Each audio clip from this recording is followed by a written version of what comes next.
ଭାରତ ଏବଂ ଦକ୍ଷିଣ ଆଫ୍ରିକା ମଧ୍ୟରେ ପ୍ରଥମ ଟେଷ୍ଟ ପୂର୍ବରୁ ଏକ ବଡ଼ ଖବର ସାମ୍ନାକୁ ଆସିଛି।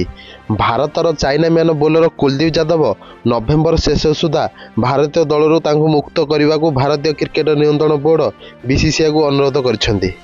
ସେ ପାରିବାରିକ କାରଣ ଦର୍ଶାଇଛନ୍ତି। ଏକ ରିପୋର୍ଟ ଅନୁଯାୟୀ ଷ୍ଟାର ସ୍ପିନର ବିସିସିଆଇକୁ ଛୁଟି ପାଇଁ ଚିଠି ଲେଖି ଅନୁରୋଧ କରିଛନ୍ତି। ଟାଇମ୍ସ ଅଫ୍ ଇଣ୍ଡିଆରେ ପ୍ରକାଶିତ ଏକ ରିପୋର୍ଟ ଅନୁଯାୟୀ କୁଲଦୀପ ଯାଦବ ନଭେମ୍ବର ଶେଷ ସପ୍ତାହରେ ତାଙ୍କ ବିବାହ ଛୁଟି ମାଗିଛନ୍ତି।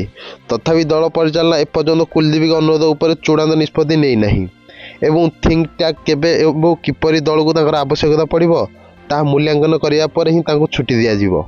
ଭାରତ ନଭେମ୍ବର 22 ତାରିଖରେ ଗୌହାଟୀରେ ଦକ୍ଷିଣ ଆଫ୍ରିକା ବିପକ୍ଷରେ ଦ୍ୱିତୀୟ ଟେଷ୍ଟ ଖେଳିବାର କାର୍ଯ୍ୟକ୍ରମ ରହିଛି। ଦୁଇ ଦଳ ମଧ୍ୟରେ 30 ନଭେମ୍ବରରେ ରାଞ୍ଚିରେ 3 ମ୍ୟାଚ୍ ବିଶିଷ୍ଟ ଦିନିକିଆ ସିରିଜ ଆରମ୍ଭ ହେବ। କୁଲଦୀପ ଯାଦବଙ୍କୁ ଭାରତୀୟ ଦଳରେ ସାମିଲ କରାଯାଇଛି। ବିବାହ ତାରିଖ ସ୍ଥଗିତ ରଖିବାକୁ ପଡ଼ିଲା।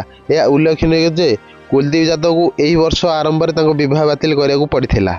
ଭାରତ ଏବଂ ପାକିସ୍ତାନ ମଧ୍ୟରେ ସୀମା ଉତ୍ତେଜନା ଯୋଗୁଁ 2025 ଇଣ୍ଡିଆନ୍ ପ୍ରିମିୟର ଲିଗ୍ IPL ନିର୍ଦ୍ଧାରିତ ସମୟଠାରୁ ବିଳମ୍ବରେ ଶେଷ ହୋଇଥିଲା। ଫଳସ୍ୱରୂପ ତାଙ୍କୁ ତାଙ୍କ ବିବାହ ତାରିଖକୁ ସ୍ଥଗିତ ରଖିବାକୁ